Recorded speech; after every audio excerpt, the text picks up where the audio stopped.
Bueno, tremendo tema este. El que siembra su maní, con la voz del inconfundible Oscar de León, y con ese tema iniciamos hoy nuestro programa Venezuela Siempre, Siempre Venezuela, en esta edición meridiana. Como siempre lo hacemos con mucho cariño y mucho respeto para todos ustedes a través de esta señal 1400 1400 AM, la voz de la Gran Colombia, generando desde Cúcuta para todo el mundo. Información, noticias, comentarios, entrevistas, música, lo tenemos todo aquí en Siempre Venezuela. Buenas tardes, Nancy, ¿cómo estás? Buenas tardes, Alan, y buenas tardes a toda esa amable audiencia que está ahí en este dial, en el 1400 AM, el audio de la Gran Colombia, de nuestras redes sociales oficiales. Síguenos en Facebook, en Siempre Venezuela Radio, en Instagram, @Siempre Venezuela Radio, y en Twitter, @Siempre Venezuela, a través de YouTube como Siempre Venezuela, y en la página web www.siemprevenezuelaweb.com, www.siemprevenezuelaweb.com, en enlace con la voz del Río Arauca, 1110 AM. Saludamos en el Control Master al señor Víctor Márquez y a Roberto Alexis Rojas.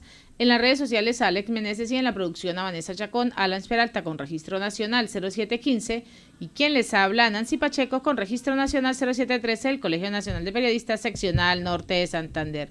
Bienvenidos a esta primera ronda informativa en Siempre Venezuela, Venezuela es Noticia. Bueno, la misión de la Unión Europea presentó su informe preliminar, tal y como lo había prometido durante el día de hoy. Presentó ese informe preliminar donde se evidencia lo siguiente: la campaña estuvo caracterizada por el uso de recursos del Estado. Isabel Santos, jefa de la misión de observadores de la Unión Europea, confirmó algo que todos los venezolanos conocíamos: el uso del dinero de la administración pública para promocionar candidatos. La eurodiputada presentó un primer balance sobre las elecciones regionales y municipales realizadas el pasado domingo. La campaña estuvo caracterizada por el uso de recursos del Estado y el CNE no estableció sanciones, lo que significa que el CNE debe reforzar su poder sancionatorio, dice ella. A pesar de esto, indicó que este ente comicial ha sido el más equilibrado que ha tenido el país en los últimos años. Además, destacó que el proceso fue una prueba para el regreso de los partidos opositores a las elecciones. Y hay varios elementos adicionales que agrega el informe preparado por la misión de observadores de la Unión Europea. Ahora habrá que esperar qué va a decir Diosdado Cabello y qué va a decir Jorge Rodríguez, porque ellos se caracterizan por buscar titulares amenazando a la misión de la Unión Europea. Y las palabras mágicas que impulsaron el cambio en Cojedes, según Alberto Galíndez. Pues el gobernador electo de Cojedes, Alberto Galíndez, aseguró el día de hoy que esta victoria opositora en la entidad no fue un hecho totalmente aislado. Las palabras mágicas fueron cambio, progreso y renacer a la esperanza. El pueblo de Cojedes dijo: ya basta. Decidió cambiar después de 22 años de estar gobernando la revolución, es lo que ha venido comentando hasta el momento. También destacó que nunca dudó de la victoria del Estado, ya que durante todos los actos de campaña sintió que la gente quería cambiar. Bueno, en un duro golpe al chavismo, la misión de la Unión Europea también constató la falta de independencia judicial y la no adherencia al Estado de Derecho. Esto lo ha señalado esta misión de observación europea. Dejó en evidencia a la dictadura de Maduro, según el portal informativo Alberto News, ya que en su informe preliminar sobre los comicios regionales y municipales cuestiona el funcionamiento del Poder Judicial. Nuestra misión ha podido constatar la falta de independencia judicial, la no adherencia al Estado de Derecho. Asimismo, habló de las inhabilitaciones arbitrarias de candidatos por vía administrativa y la retirada de las tarjetas políticas a sus autoridades legítimas. En cuanto a la libertad de expresión, Santos recalcó que las actuales leyes sobre medios de comunicación y sobre delitos de odio obstaculizaron la libertad de expresión y el derecho de información. Pese a que se había hablado sobre la prohibición de los puntos rojos en los centros de votación, la misión de la Unión Europea reportó la existencia de los mismos en 23 estados del país. También, por otro lado, se tomó nota de los ataques violentos en varias entidades y la muerte de un elector en el municipio San Francisco del estado Zulia. El informe final será presentado a finales de enero con un análisis detallado y las recomendaciones para mejorar las futuras elecciones. Pero por lo que ha anunciado la jefe de la misión, habrá muchas críticas por parte del chavismo. Y Maduro pidió a todos los gobernadores opositores dejar atrás la guarimba. Esto es lo que ha venido hablando el presidente. Buen triunfo, buena victoria, buena cosecha, producto del trabajo perseverante, es lo que ha expresado el jefe del chavismo desde el Palacio de Miraflores, donde llamó a Morel Rodríguez Ávila y a José Galíndez Cordero a atender sus invitaciones al Consejo Federal de Gobiernos. Bueno, y sobre el tema electoral, no se nos puede olvidar que vivimos en dictadura. Esto lo afirma Juan Guaidó, presidente encargado de Venezuela. Saber y hacer consciente de que estamos en dictadura, de que sería infantil para los venezolanos en este momento achacar la no participación, la participación únicamente el día de ayer en el evento que convocó la dictadura a una convocatoria o solamente a la presencia de observadores internacionales o el secuestro de los partidos. No, hay que hacer un análisis completo. Sería injusto para los venezolanos únicamente decir que no, es que la gente no decidió asistir. No, insisto, estamos en dictadura. Son herramientas de lucha para poder nosotros expresar, enfrentar lo que está pasando en este momento en Venezuela. Así que, no, José Brito no es de la oposición, no es la calle.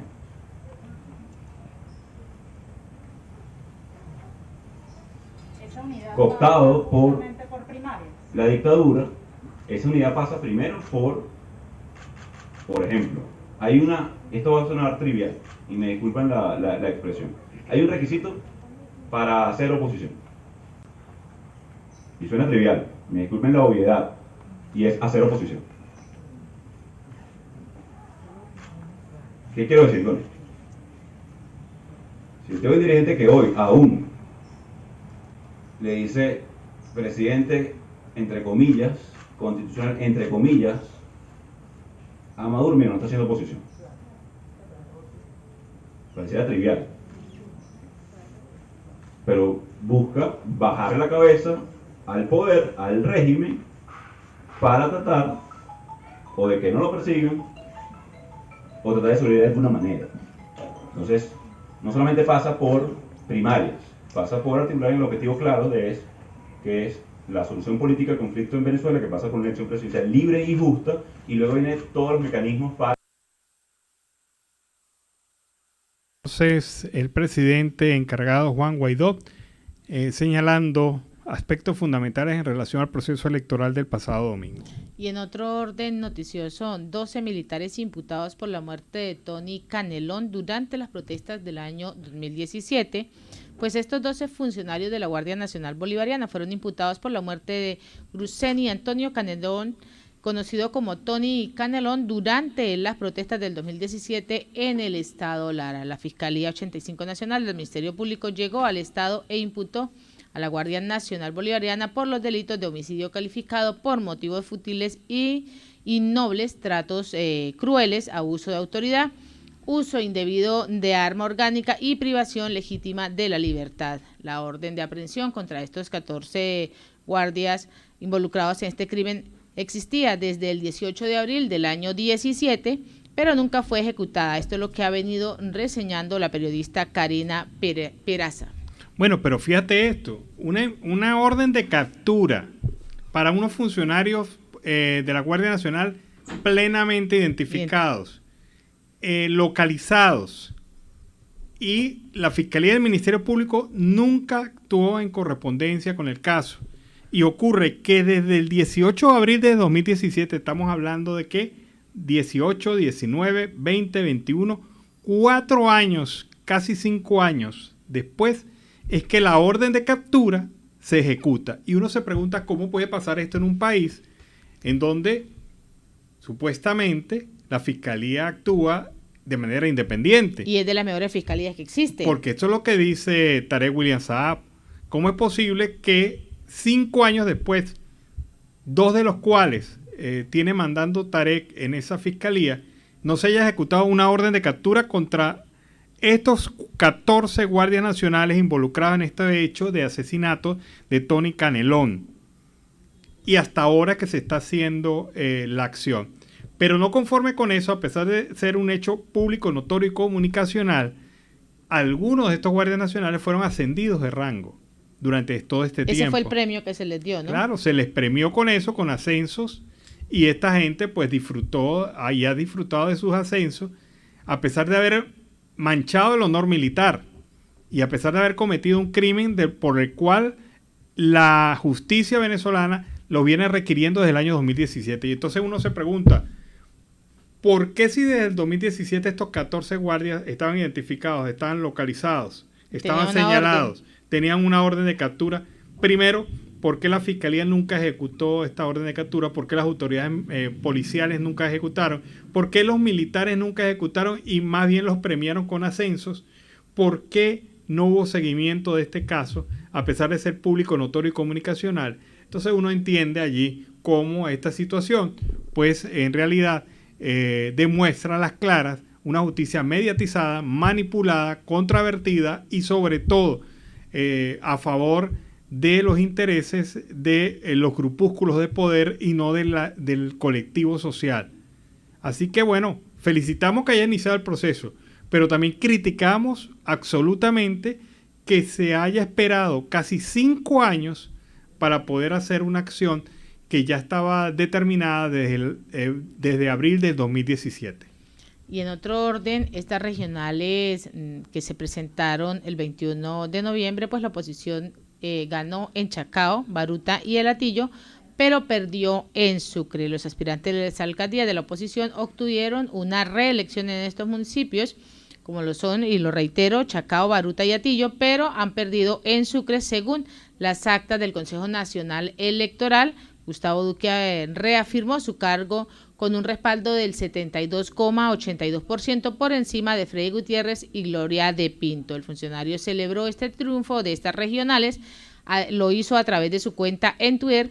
Defendimos nuestra casa y vamos a seguir trabajando para que el municipio continúe siendo una referencia nacional. Vienen mejores cosas para Chacao junto a nuestra fuerza vecinal.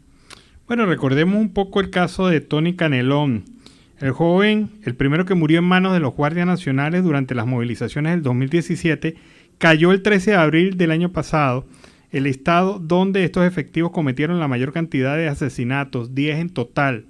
Los victimarios, a pesar de haber sido solicitados por las autoridades, fueron trasladados a otras zonas y gozaron de plena libertad hasta el día de ayer.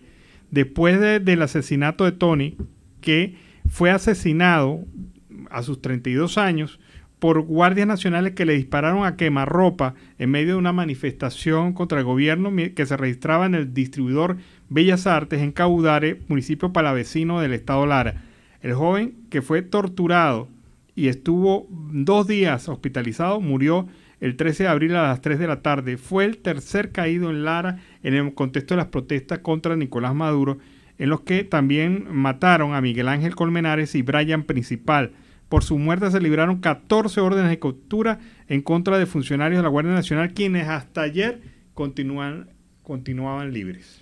Y la MUD denunciará presunto fraude electoral en el municipio Mara, en el estado Zulia. Pues la Mesa de la Unidad Democrática interpondrá una denuncia ante el Consejo Nacional Electoral por este presunto fraude electoral en el municipio Mara del estado Zulia. Ciudadanos opositores aseguraron que José Luis Ferreira ganó los comicios el día domingo y no el chavista Luis Caldera, a quien la Junta Municipal Electoral habría adjudicado. Estos ciudadanos han manifestado en horas del día de hoy, de la madrugada, que el periodista Jorman Cruz, corresponsal del medio digital Punto de Corte, más 800 personas, se centraron en la Plaza San Rafael de Morján, en el municipio, para exigirle a la Junta Municipal Electoral que publicara los resultados.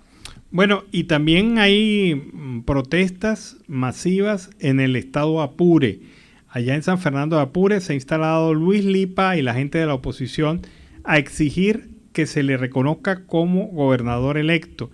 Y ya la Junta Electoral del estado ha nombrado al chavista como ganador de estas elecciones. Pero Luis Lipa insiste que él tiene las pruebas, que él tiene el reporte, tiene las actas, tiene toda la información y el material necesario para demostrar su triunfo. Ahora habrá que ver cómo funcionan los mecanismos de apelación dentro del Consejo Nacional Electoral, para que se revise esta decisión que según LIPA a todas luces es violatoria a sus derechos políticos, porque se le está entregando a otros su victoria.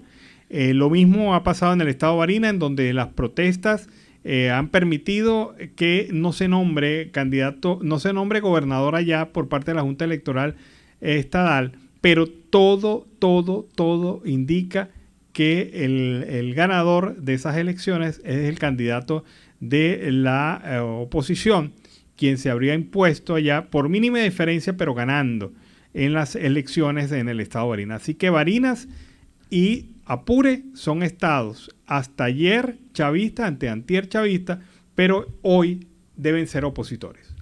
Y presos deben pagar $50 mensuales a los pranes para garantizar su integridad. Entre $5 semanales y 50 mensuales, pues deben pagar estos presos a los pranes en las cárceles para garantizar esa integridad física que ellos deben mantener. En un estudio del Observatorio Venezolano de Prisiones da cuenta de la cantidad de dinero que deben gastar los reos para poder sobrevivir en un sistema penitenciario caracterizado por la violencia, la desatación y la anarquía. Además del dinero para los pranes, los presos tienen que hacer otros pagos con él entre $120 y $160 por el kit de ingreso al recinto penitenciario, que incluye uniformes, colchones, zapatos, cholas y artículos de aseo personal.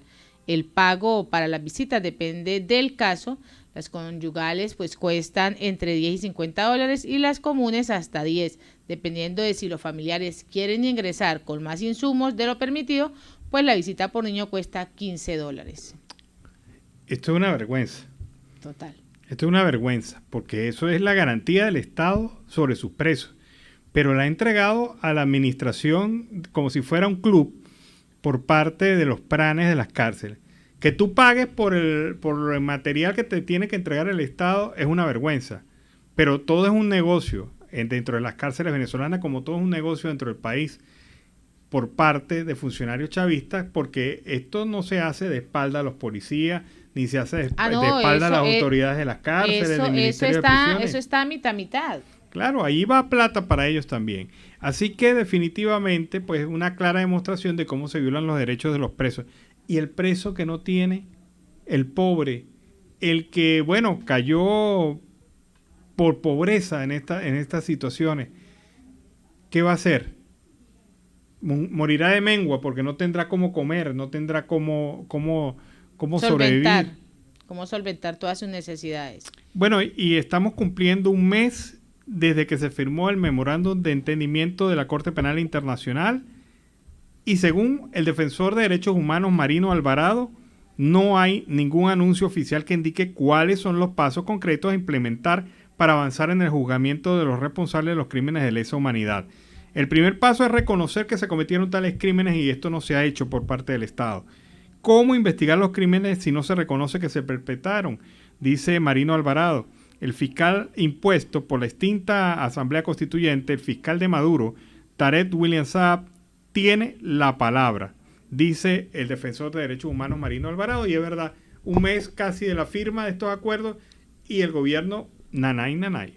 Y en Siempre Venezuela siempre, vamos a una pausa comercial y musical, ya regresamos. Bueno, ¿qué les parece este tema de Ali Cabello que nos habla de su forma de amar, una forma intensa, emocional, y con ese tema iniciamos la segunda hora del programa Venezuela Siempre, Siempre Venezuela, en horas del mediodía de hoy. Así iniciamos esta segunda hora a través de este dial en el 1400 AM, La Voz de la Gran Colombia, de nuestras redes sociales oficiales en Facebook, Instagram, Twitter, en YouTube, en la página web www.siemprevenezuelaweb.com, en enlace con La Voz del Río Arauca 1110 AM, y en esta segunda hora se incorpora Radio Delfín 1060 AM. Saludamos en el control máster a Robinson Cárdenas y a nuestro corresponsal Carlos Uzcategui, el Miura, y a toda la audiencia que está ahí, pegadita. Continuamos con más información. Y en Guyanas afirman que garantizan la atención médica a migrantes venezolanos. Pues así lo han afirmado, que garantizarán la asistencia médica a estos migrantes venezolanos que lleguen a su territorio. El anuncio llega tras divulgarse información sobre la presencia de dicho país en un mal estado de salud y sin alimentos. El ministro de Salud de Guyanas, Frank Anthony, ha indicado en conferencia de prensa que los venezolanos tienen garantizada la asistencia sanitaria tras divulgar medios locales la entrada de personas a través de la localidad Puerto Caituma en el noroeste del país suramericano. Si tienen algún problema médico, pues podrán solucionarlo muy rápidamente. Ahora se les permitirá acudir al hospital de Puerto Caituma y acceder a servicios sanitarios, es lo que ha venido asegurando el funcionario. Bueno, y el Tribunal Supremo Legítimo de Venezuela, Tribunal de Justicia, a través de la Sala Electoral emitió una resolución en la cual desconoce la validez del simulacro electoral celebrado el 21 de noviembre pasado en Venezuela y lo cataloga como estafa electoral. Señala el Tribunal Supremo de Justicia Legítimo de Venezuela que, como ustedes recuerdan, son juristas que fueron designados por la Asamblea Nacional Legítima y que se encuentran actualmente en el exilio. Estos representantes consideran que estos resultados electorales no pueden ser tomados como válidos porque no hay legitimidad de los actores que participaron en su organización. Y para el abogado Pablo Aure, el resultado electoral era totalmente previsible. Vamos a escucharlo. Desde hace varios años hemos advertido que no estamos enfrentándonos a un régimen con malos gobernantes solamente. En efecto, son malos gobernantes, pero es que no es un régimen de malos gobernantes, sino un régimen donde están criminales en el ejercicio del poder. Teníamos que decir lo que hemos venido diciendo cuando se presentaron candidaturas folclóricas o candidaturas acomodaticias para este evento del 21 de noviembre, que no fueron elecciones, fue un evento fraudulento para tratar de legitimar una tiranía, para darle un barniz de democrático a un tirano. Por eso comenzamos a recorrer el estado Carabobo y advirtiendo que nuestros sueños no caben en esas urnas, porque nuestros sueños son sueños de libertad, no para convivir con el tirano ni tampoco para lograr algún provecho personal. Se trata de Venezuela, se trata es del país, de nuestra libertad, se trata de no traicionar a quienes dieron su vida o quienes dieron. Los venezolanos tenemos frente a nosotros una nueva oportunidad de reunificarnos y avanzar juntos en una misma ruta contra este régimen criminal. Una farsa y teníamos que dejar los centros de votación solos. Y en efecto, nos escucharon el 80% en algunos municipios y dice el Consejo Nacional Electoral que en otras partes fue cercano al 60%, aunque por supuesto los resultados fueron inflados. ¿Qué debemos hacer ahora? Remar hacia la luz, hacia la ruta libertaria, pero eso lo tenemos que hacer con aquellos que no asistimos a ese proceso electoral, pero aquellos también que asistieron de buena fe y creyeron que acudiendo a votar se estaba haciendo algo y en realidad se trataba de una trampa. Soy Pablo Aure, secretario político de 20 Venezuela. Bueno, y ahí está la posición de Pablo Aure, secretario político de la organización 20 Venezuela en relación al tema electoral, al tema de las últimas elecciones.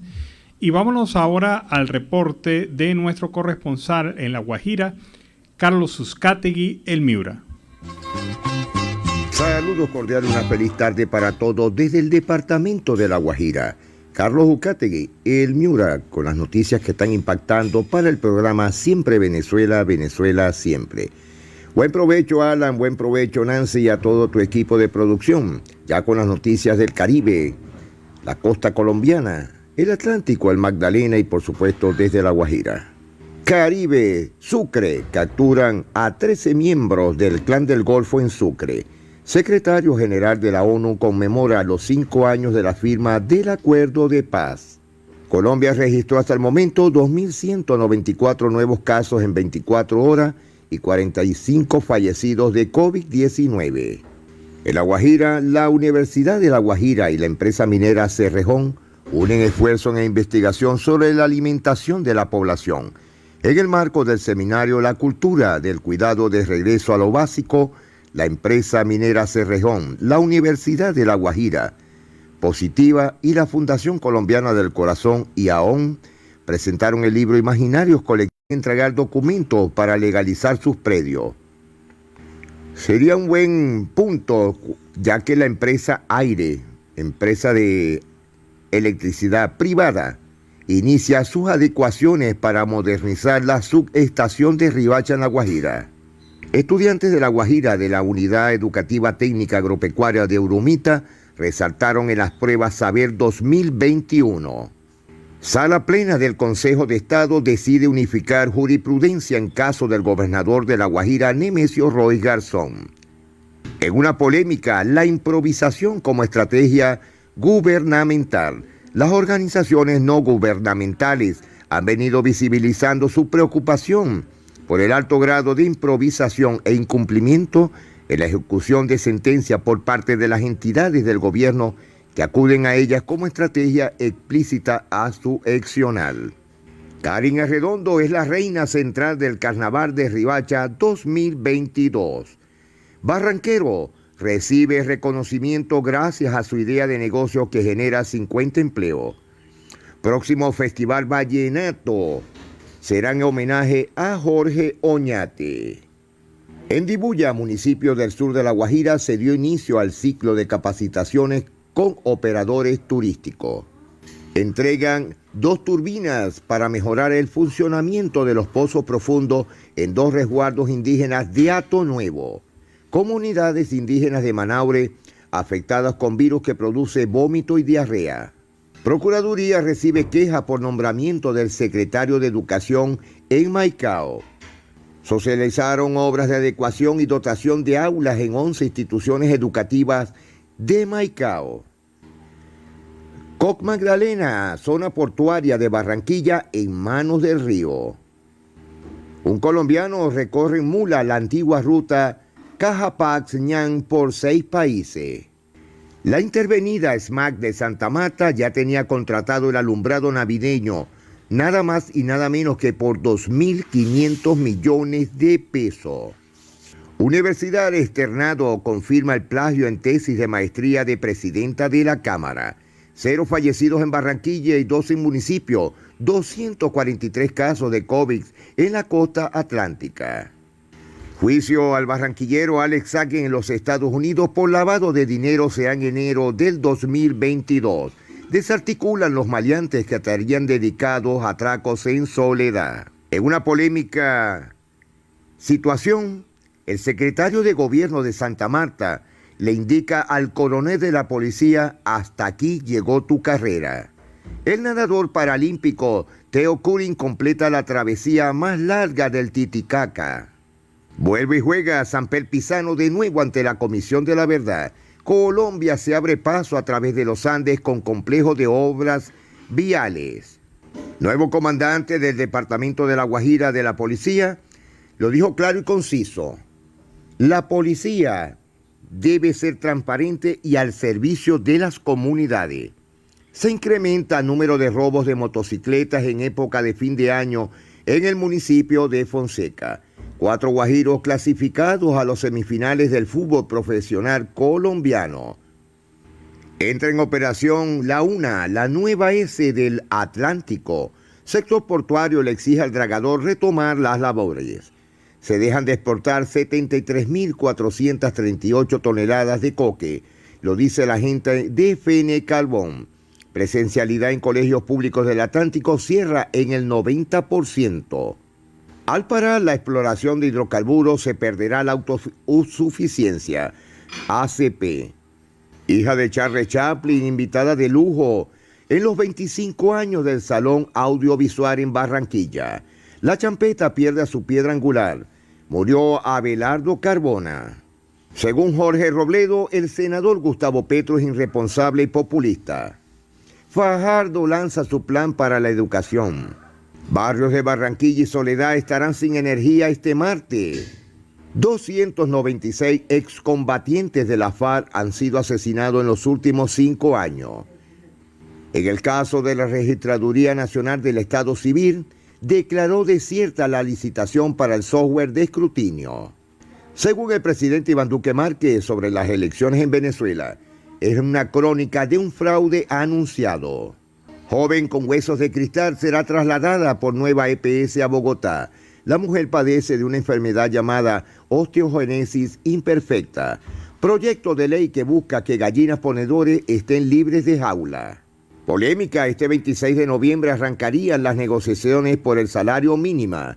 Cierran hoteles por deterioro a la Sierra Nevada de Santa Marta.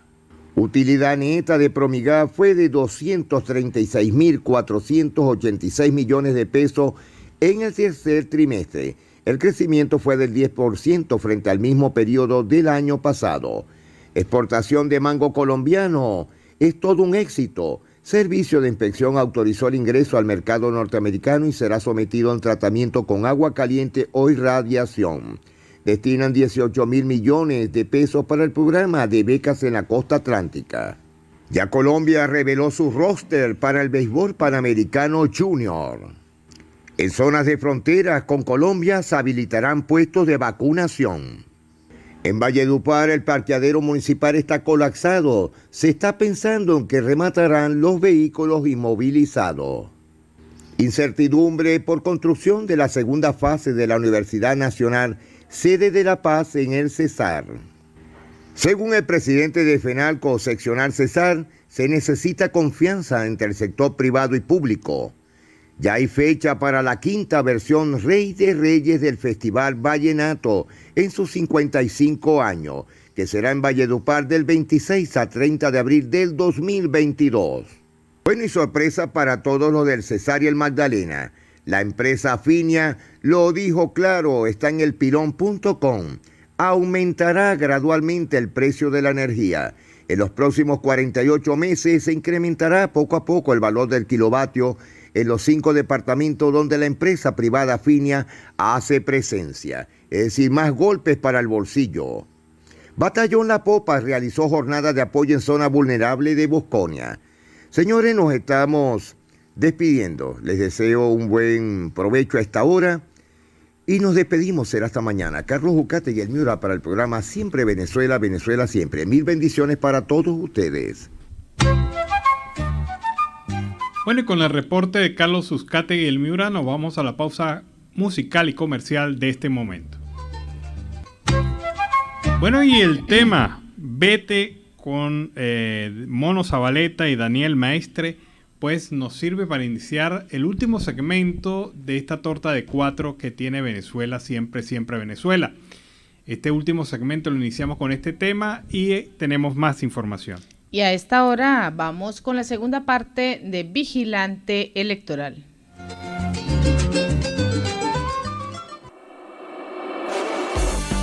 Y esto es Vigilante Electoral, una rápida visión del proceso electoral celebrado el pasado 21 de noviembre. José Manuel Olivares agradeció el apoyo de los habitantes de Vargas a su campaña electoral, a pesar de haber perdido en las elecciones del 21 de noviembre pasado y no haber alcanzado su meta, lo que era la gobernación del estado Vargas. Mi gente, muchas gracias. Gracias por lo que construimos. Gracias por su fuerza, por su esperanza. Todo este equipo que está aquí, nuestro equipo en las parroquias, en las zonas, ustedes, quienes nos abrieron las puertas, quienes nos dieron una bendición. Construimos algo poderoso, que es algo de verdad. Es algo que hicimos en tan solo 4 meses, sin recursos, con sus ganas, con su fuerza, con la sinceridad, ayudando como tenemos 11 años con la Fundación, de manera sincera, construyendo solución a esos problemas. En tan solo 4 meses construimos un movimiento regional, que es verdad, que está ahí, que tenemos que cuidar y empujar. En tan solo 4 meses logramos hacer que la mitad de nuestro estado saliera a votar. Lamentablemente no logramos que el resto o que la otra mitad de nuestro estado participara en el evento electoral. También siempre está la incertidumbre de cuántos somos, los votos que están, que no están. Otra realidad que sucedió en el proceso del día de ayer es que hubo unos que se prestaron al juego de Maduro, que lanzaron candidaturas inexistentes, unas tarjetas secuestradas por Maduro para engañar, para estafar, como la tarjeta del MIN, Unidad, como la tarjeta de Acción Democrática, Voluntad Popular, del LAPI, que nos quitaron los votos suficientes para que ya estuviésemos arrancando un camino de futuro, de esperanza, de conciliación y fuerza. Mi gente, construimos algo de verdad. algo de sentimientos, algo que está con sus problemas y algo que está buscando solución a sus problemas. Aquí estamos, donde nació todo esto, con una empanada. Aquí estamos en la misma plaza donde le decimos a ustedes, con responsabilidad y humildad, aquí estamos y seguimos para esa, mi gente. Ramón Bravo, dirigente de 20 Venezuela, realiza también su análisis electoral de lo ocurrido en el estado Carabobo este 21 de noviembre.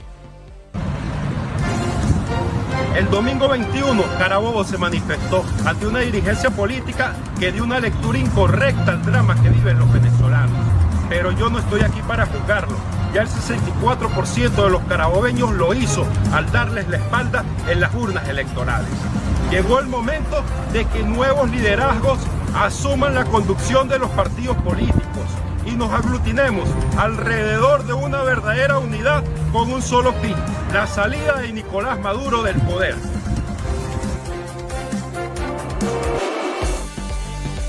El candidato a la gobernación del estado Apure por la unidad, Luis Lipa, reclama para sí el triunfo electoral. Ya en estos momentos las actas que nosotros tenemos, conservamos, la información que hemos podido manejar, ya nosotros somos posesionadores de 4 alcaldías, de 7 alcaldías, 4 alcaldías. Entonces, tenemos la alcaldía de San Fernando, tenemos la alcaldía de Rómulo Gallego, tenemos la alcaldía de Muñoz y tenemos la alcaldía de Pedro Camejo. Entonces, en esos centros de votación de cada uno de estos municipios, la ventaja que adquiere la candidatura a la gobernación de mi nombre es bastante amplia. Entonces ahora yo no entiendo, ganamos 4 alcaldías y perdemos la gobernación. Eso no se lo cree nadie. Eso no se lo cree nadie. Entonces, ¿qué es lo que estamos haciendo? Yo le dije a este pueblo de una forma seria, responsable, le pedí encarecidamente a los testigos que por favor cuidaran los votos. Ahora, si yo le pedí a ellos que cuidaran los votos, ahora los que tengo yo que cobrar, que me paguen y defender el sentimiento de una intención de un pueblo que quiere salir de la posición que tiene en estos momentos. Entonces, nosotros vamos a defender el voto, vamos a llegar hasta donde tengamos que llegar y vamos a demostrar con las actas que nos están llegando, porque ya salieron actas del Nula, ya salieron actas del Amparo, ya está saliendo las actas de Rómulo Gallego, las actas de Muñoz. Vamos a demostrar dónde tenemos los votos y le demostraremos quién es el que en algún momento esté haciendo algo incorrecto. Pero eso no se puede seguir haciendo porque se sigue abusando. Digamos, ¿cuál es el siguiente paso legal? ¿Cuál es el siguiente paso legal? Bueno, no, primero y principal, esperar el pronunciamiento del CNE en el momento que lo nombre, porque cuando lo nombre es cuando vamos a impugnar, pero mientras nosotros estamos en eso, ya nos estamos preparando para lo otro. Ahora, nosotros sencillamente lo que queremos es transparencia, nosotros lo que queremos es que se respete un sentimiento. Aquí eso no lo entiende nadie. Y esto fue Vigilante Electoral, una rápida visión del proceso celebrado el pasado 21 de noviembre. Bueno, y presentamos nuestro reporte Vigilante Electoral, pero también tenemos otro reporte desde el Arauca Binacional. Ahí está Oliver Luyano, el amigo de todos.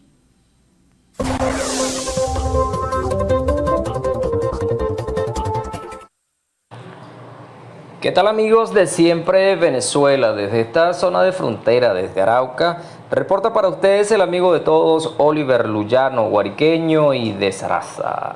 Mis amigos, y apenas han pasado 2 días del proceso electoral venezolano, donde, bueno, grandes sorpresas, y ahora comienza un proceso de análisis de lo que pasó durante esa jornada de elecciones.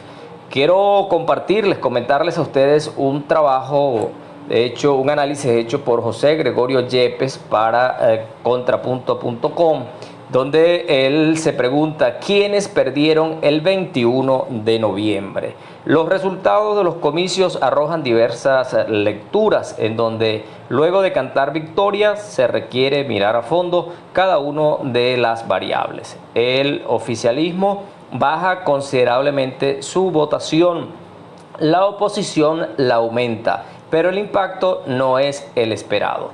El Consejo Nacional Electoral habló y mostró los resultados.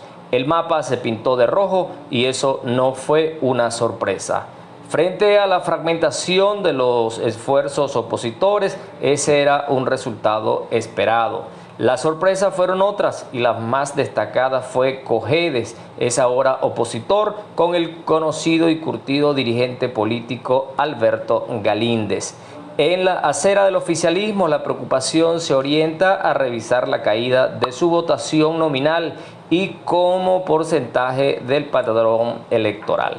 En el lado opositor, el crecimiento no es el esperado y la distribución de su volumen complica los escenarios de negociación entre los adversarios del PSUV y sus aliados. ¿Qué perdió el oficialismo? El voto oficialista viene presentando una caída sostenida desde el 2013, la que no ha podido ser revertida en los últimos procesos electorales. Los resultados favorables a los candidatos de la alianza gubernamental han estado vinculados al incremento de los porcentajes de abstención.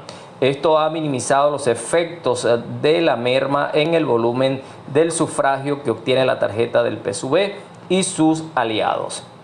Los números gruesos presentados por Pedro Calzadilla, presidente del CNE, indican que, tomando en cuenta los números del primer boletín de resultados de las elecciones a gobernadores, los votos del polo patriótico se ubicaron alrededor de los 3.8 millones y la participación fue del 40%. Esta cifra equivale al 18% del padrón electoral aprobado para los comicios. Esto implica que con mayor participación que en diciembre del 2020, el PSV y sus aliados obtuvieron una menor votación nominal y pierden alrededor de 500.000 de sufragios. En el 2020 logró aglutinar alrededor de 4,2 millones, 19% del padrón electoral. Sin embargo, las elecciones de diciembre fueron parlamentarias y podría decirse que no se comparan peras con manzanas. Si comparamos la participación del domingo pasado con las elecciones de gobernadores del 2017, vemos que la asistencia se redujo a cerca de 20 puntos porcentuales. En ese año los votos del polo patriótico sumaron 5.8 millones, es decir, que en elecciones de la misma naturaleza el oficialismo ha perdido cerca de 2 millones de votos.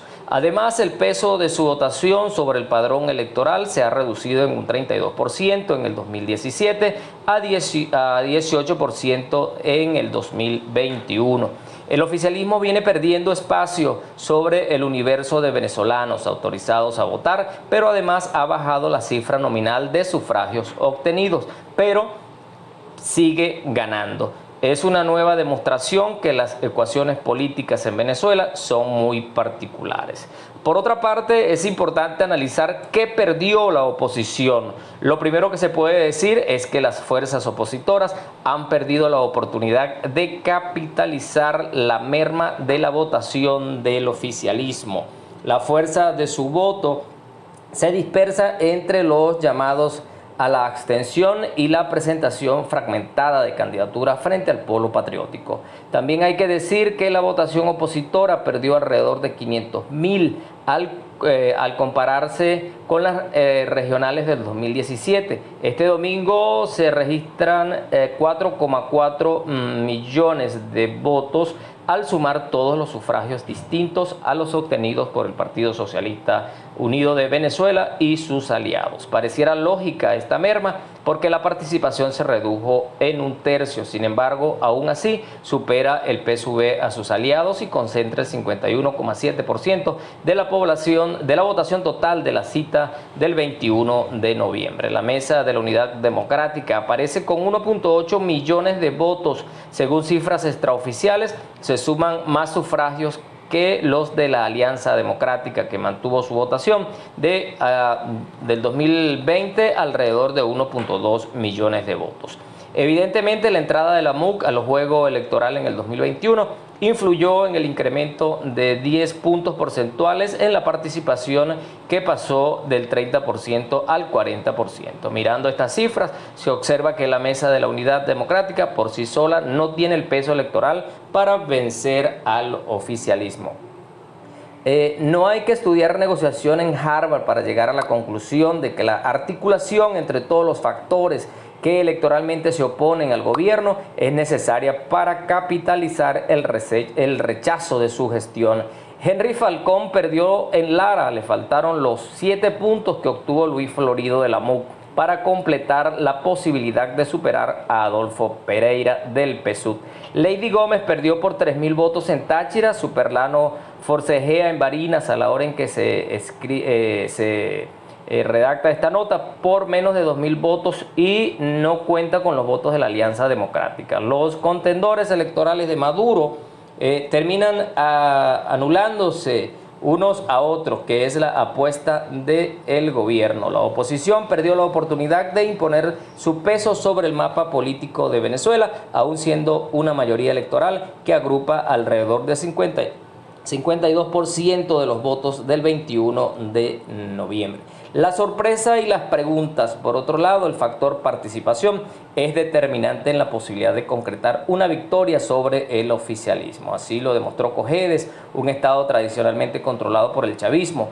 En ninguna proyección aparecía como una posible victoria opositora, y con 54% de participación le cambió el color a la gobernación.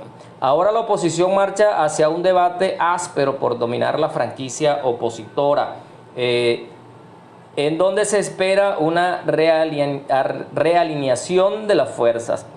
Las primarias opositoras se produjeron y no se han medido.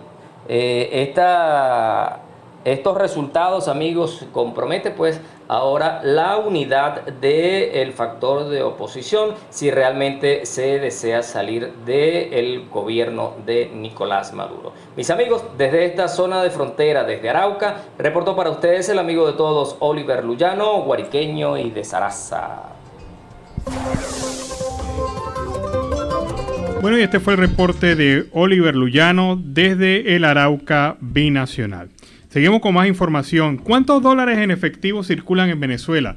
Esto según el análisis que está haciendo el economista Asdrúbal Oliveros y que publica en la página del portal informativo sumarium.com. En Venezuela hay un aproximado de 2.600 millones de dólares en la economía. Esto es el efectivo. Esto es lo que permite las transacciones comerciales en el país, lo que representa $300.000 más que la medición anterior. Detalló que en Mérida, San Cristóbal y Maracaibo se posicionan los pesos colombianos como moneda de cambio en el país. En este sentido explicó que solamente en San Cristóbal, en el estado Táchira, más del 90% de las transacciones comerciales se realizan en pesos colombianos. Maracaibo y Barquisimeto son las ciudades donde el uso de dólar es menos extendido, pero ronda entre el 40 y el 50% respectivamente según la información de Asdrúbal Oliveros. Es decir, la mitad de las transacciones se hace en moneda extranjera, en dólar, y la otra parte se hace todavía en bolívares. Quien precisó que las divisas como medio de pago se usan en todo. Destaca la medición: cuanto más costoso el producto, más se usa la divisa. Agregó que respecto a electrodomésticos, ropa y calzado se paga mayoritariamente el dólar. Hay un aumento del 12% en el ticket promedio, demostrando cómo se ha aumentado el costo de vida en dólares en Venezuela. El ticket promedio está en torno a los $30 mensuales, debido a la estructura informal y los servicios profesionales que se hacen en dólares. El pago móvil es el principal medio de pago en bolívares, mientras que el 50% de los pagos en divisas se hacen en efectivo y la otra parte usando Cele, que sigue siendo el líder en el uso de aplicativos en dólares en Venezuela. En torno al 65% de esta dolarización del país es a nivel transaccional, es decir, para compra y venta. Y explicó que más del 50% de los depósitos de la banca se encuentran expresados en dólares, lo que representa $1.000 millones. Así que un país con una economía más pequeña que la de varios departamentos de Colombia. Y así con esta nota hemos llegado al final de esta emisión de Siempre en Venezuela. Venezuela siempre es noticia a través de este dial, el 1400 AM, La Voz de la Gran Colombia, de nuestras redes sociales oficiales en Facebook, Instagram, Twitter, en YouTube y en la página web, y en enlace con La Voz del Río Arauca 1110 AM y Radio Delfín 1060 AM. Agradecemos en el control máster al señor Víctor Márquez, a Roberto Alexis Rojas, a Robinson Cárdenas, en las redes sociales a Alex Meneses, en la producción a Vanessa Chacón, Alan Peralta con registro nacional 0715 y quien les habló, Nancy Pacheco, con registro nacional 0713 del Colegio Nacional de Periodistas Seccional Norte de Santander. Hasta la tarde. Hasta la tarde, cuídense.